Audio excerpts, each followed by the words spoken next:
Hello అండి, welcome back to my YouTube channel Devi Ramesh. అందరూ ఎలా ఉన్నారు? బాగున్నారా? నేనైతే ఇవాళ మీ ముందుకి బెండకాయ పులుసు కోసం బెండకాయలను అయితే తీసుకుని వచ్చాను. వాటిని ఉప్పు వేసుకొని నీటిలో శుభ్రంగా కడుక్కోవాలండి. కడుక్కొని పక్కన పెట్టుకొని ఉంచుకోవాలి. అలా కడుక్కునే లోపు మనం అయితే బెండకాయ గురించి మంచి విషయాలు మాట్లాడుకుందాం. ఏంటి అని అంటే, ఇది జీర్ణ వ్యవస్థకు చాలా యూస్ఫుల్ అండి. మన డైజెస్టివ్ సిస్టమ్ని మెరుగుపరుస్తుంది బెండకాయ తినటం వలన. అయితే ఈ పులుసు కోసం ముందుగా చింతపండుని కూడా నానబెట్టుకొని ఉంచుకోవాలి. నేనైతే 1/2 కేజీ బెండకాయలను తీసుకున్నాను. దానికి ఒక 2 నిమ్మకాయ సైజు చింతపండులు అయితే నానబెట్టుకుంటున్నాను. సో కడిగేసి ఇలా పక్కన పెట్టుకున్నాం కదా, వాటిని ఇలా నేను చూపిస్తున్న విధంగా కట్ చేసుకోవాలండి. ఒక 1 ఇంచ్ ముక్కలుగా కట్ చేసుకున్నాక, ఇంకా బెండకాయ అన్నది చాలా ఆంధ్రాలోనే ఒక మంచి వంటకం అండి. దీని పులుపు, తీపి, టేస్ట్ చాలా అమోఘంగా ఉంటుంది. ఇది రైస్లోకి సూపర్ డిష్ అసలు. మా అమ్మాయికి అయితే బెండకాయ పులుసు అంటే చాలా ఇష్టం. ఇంకా దానికోసమే ఇవాళ లంచ్లోకి బెండకాయ పులుసు అయితే చేసుకుంటున్నాను. బెండకాయలు అయితే కట్ చేసుకొని పక్కన పెట్టేసుకున్నాం కదండి. దానికి ఇంకా కర్రీలోకి ఆనియన్స్ కూడా తీసుకోవాలి. ఒక 4 అవి తీసుకొని చిన్న చిన్న ముక్కలుగా కట్ చేసుకొని పక్కన పెట్టేసుకొని ఉంచుకొని, ముందుగా స్టవ్ వెలిగించుకొని వాడిని పెట్టుకొని దాంట్లో ఒక 2 స్పూన్స్ ఆయిల్ అయితే వేసుకోవాలన్నమాట.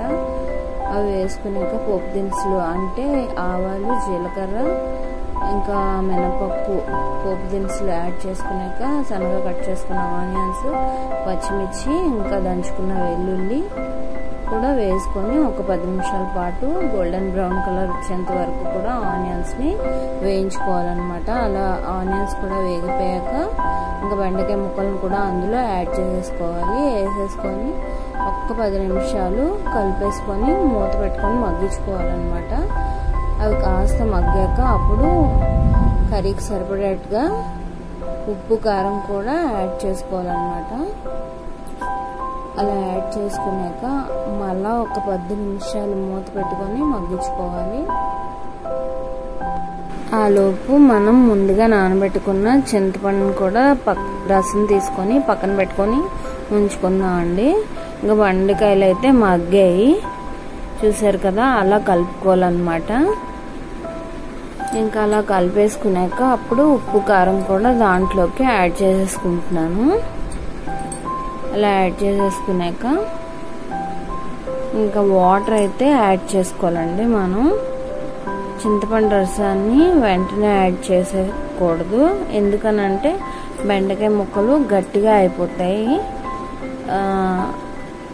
అలా అవ్వకుండా ఉండడం కోసం ముందుగా వాటర్ యాడ్ చేసి ఒక 15 మినిట్స్ అలాగా ఉడికించుకున్నాక అప్పుడు దాంట్లోకి చింతపండు రసాన్ని అయితే యాడ్ చేసుకోవాలన్నమాట.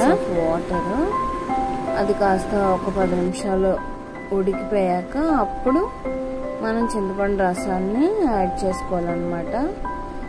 చింతపండు రసం కూడా యాడ్ చేసేసుకున్నాక బెండకాయ జిగురు వాసన రాకుండా మనం కరివేపాకును అయితే అప్పుడు వేసుకోవాలన్నమాట. అప్పుడు బెండకాయ జిగురు వాసన అనేది రాకుండా ఉంటుంది.